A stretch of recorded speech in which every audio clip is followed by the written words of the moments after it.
जय श्री राम सभी भक्तों को, जय माता की। फिर एक नई वीडियो के साथ हाजिर हो गए हैं और आज की जो हमारी वीडियो है इसमें आप बताइए, जैसे कि अब आजकल जो है सावन माह चल रहा है, तो पितरों के लिए कौन सा ऐसा उपाय हमें करना चाहिए या पितरों को बलवान बनाने के लिए हमें क्या करना चाहिए।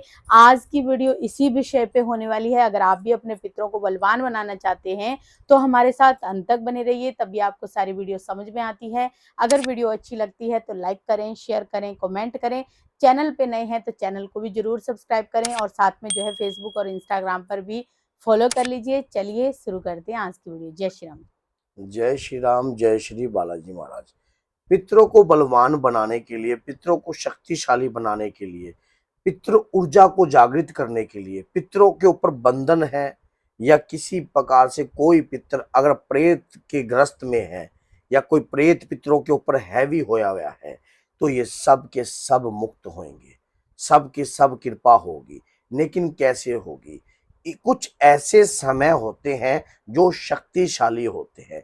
अगर उन समय का सदुपयोग हमें करना आ जाए, अगर उस समय को हमें समझना आ जाए, तो हम अपने पितरों को शक्तिशाली बना सकते हैं और हर प्रकार के बंधनों से मुक्त किया सकते हैं। कई लोग कहते हैं कि पितर होते ही नहीं। कई लोगों का विश्वास होता है कि पितर को नाम की कोई चीज होती ही नहीं, जो कि नकारात्मक रूप से सोचते हैं। पहली बात, कहते हैं कि माता पिता इस धरती के भगवान हैं। जीते जी भी भगवान है, मरण उपरांत भी भगवान है। क्योंकि इस संसार में अगर वो ना आए होते या उनके माध्यम से आप अगर जन्मित ना होते, तो क्या आपका नाम होता? आज उन्हीं के माध्यम से, उस श्रेष्ठ आत्मा के माध्यम से एक दिव्य आत्मा का जन्म हुआ है।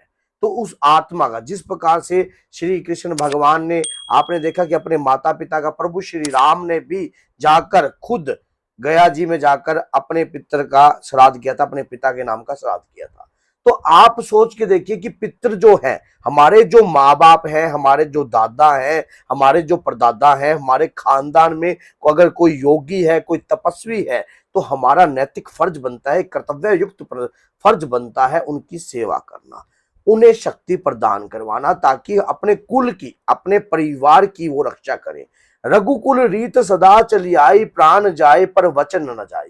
रघुकुल रीत, मान लो रघु जो थे वो उनके कुल में एक रघु नाम से जो थे, उनके दादा परदादों में माने जाते थे। तो उनकी एक, उन्होंने एक वचन का, अगर वो वचन दे देते थे तो वो वचन से कभी नहीं मुँह करते थे। तो ये जो रीत चली है, ये जो रीत चली है उनके प्रभु श्री राम के बुजुर्गों से चली है। राजा दिलीप हुए, अब उनको पता है कि आपको राजा दिलीप और राजा भगीरथ हुए, तो आपको पता है कि यहाँ भी जो गंगा को धरती पर लाए थे, तो कुल में जो जिन्होंने नाम किया वो खानदान में चलता है।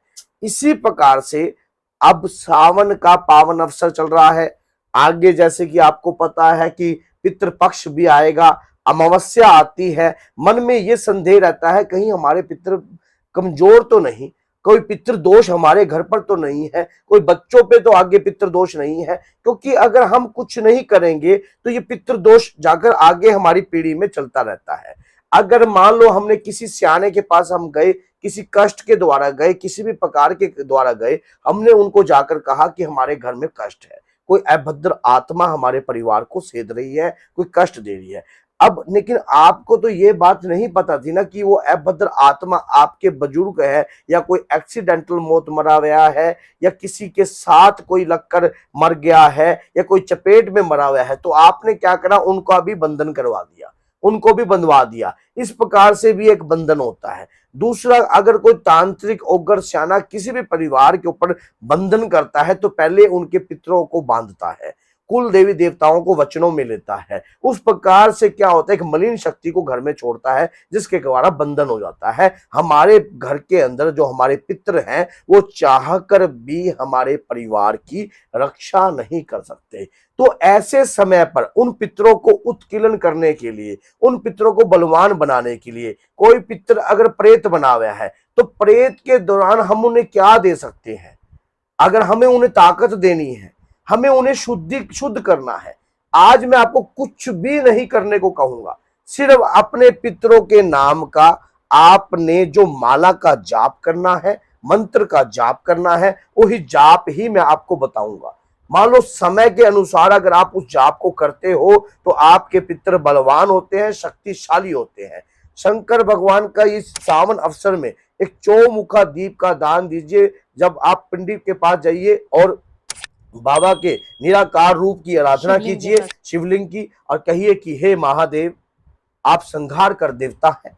अगर मेरे घर के, और आपको ही साक्षात भूतनाथ कहा जाता है, भूत प्रेत जितने जिन मिसान मकसद सब आपके ही श्री चरणों के दास हैं। हे प्रभु, आपके द्वारा ही ऐश भद्र शक्ति का जन्म हुआ है। हे माता रानी, क्योंकि माँ काल का भी वही है, माँ काल का भी, माँ गौरी ही तो माँ काल का है। तो उसी प्रकार से आपने विनय प्रार्थना करनी है कि किस संसार में कितने से बड़ी शक्ति अगर मेरे परिवार के प्रति छोड़ी गई हो, तो आपके पास सब शक्तियों को काटने का हर एकमात्र सहारा है, हर एकमात्र कार्य है। आप हर कार्य को पूर्ण कर देते हो, वो है बजरंग बली।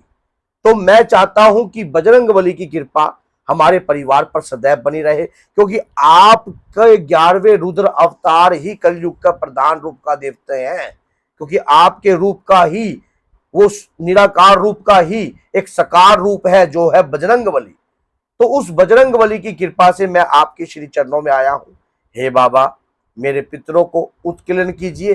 कुछ नहीं करना, डेली आपने इस दीप का दान देकर शिव मंदिर में, शिवालय में, नहीं तो अपने घर में भी आकर, आप घर में आते हो तो 11 माला, मंदिर में करते हो तो आप 1 माला, 2 माला, 3 माला कर सकते हो लगातार। पंचाक्षर मंत्र की कर सकते हो। हनुमान जी के आप ओम हम हनुमते नमः का जाप कर सकते हो। प्रभु श्री राम के ओम सीताराम का जाप कर सकते हो। और ओम नमो भगवते वासुदेवाय नमः का जाप कर सकते हो। आप एक रुद्राक्ष की माला लीजिए, अपने पितरों का नाम का लीजिए, और यह प्रार्थना कीजिए जिस दीप का आपने दान दिया है, उस दीप का, चौमुखा दीप का, अर्थ काम मोक्ष, ये सब हमारे हर प्रकार के जो भी चुक्षु हैं सब खुल जाएं, और हमारे मन में किसी भी प्रकार का अहंकार ना आए। तो आपने बाबा से प्रार्थना करनी है, श्री बालाजी महाराज से, श्री शंकर भगवान से, मेरे पितरों को मुक्त कर दीजिए। एक माला का जाप कीजिए गौमुखी में रखकर। मैंने माला कैसे करनी है, किस प्रकार से जाप करना है, इस पर भी वीडियो बनाई भी है। उसका समेरु का आप किस प्रकार से प्रयोग करना है, माला का जाप किस प्रकार से होता है, अकित होता है, तर्कित होता है, ये जानना पड़ेगा आपको वो वीडियो देखने के लिए। तो उस वीडियो को देख लेना आप, और उसके बाद आप जाप कीजिए, लगातार जाप कीजिए, और पितरों के नाम का ये दीप लगाइए। आपके पितरों को रोशनी प्रदान होगी। पितृ पक्ष में भी आपके पितर बलवान होंगे। जब पितृ पक्ष चल रहा हो, जब भी ये कार्य कर सकते हो आप, या दिवाली हो, होली हो, या कोई बड़ी अमावस्या हो, सोमवती अमावस्या हो, शनिचरी अमावस्या हो, बुधवसी अमावस्या हो, कोई भी अमावस्या हो, आप जब भी इस पाठ को कर सकते हो। इन मालाओं का लगातार जाप कर सकते हो। नाम जाप की शक्ति अपने पितरों को दे सकते हो। पितृ प्रेत योनि में है, पिशाच योनि में है, सर्प योनि में है, अकृत त्रकृत योनि में है, तो इन सभी योनियों से वो मुक्त होंगे और आपके घर के ऊपर कृपादायक बनेंगे। तो ये वीडियो मैंने बनाई है, किसी भक्त ने इस प्रकार का सवाल किया था कि शाम सावन के पावन असमें, क्योंकि संहार कर देवता कहा जाता है भगवान शिव को, तो इस समय हम क्या अपने पितरों को भी ताकत दे सकते हैं? तो इस प्रकार से आप हर देवी देवताओं की कृपा इस समय होती है। हनुमान जी महाराज की कृपा आपको प्राप्त होगी। माध्यम हनुमान जी को ही बनाना है। शंकर भगवान के 11वें रुद्र अवतार, ये कोई आम अवतार नहीं है, ये खास अवतार है। इस खास अवतार से ही, क्योंकि प्रभु श्री राम के काज भी इन्हीं ने सवारे हैं, आपके हर कार्य को यही सवारेंगे। तो बोलिए जय सीताराम, जय जय बजरंगबली, जय माता।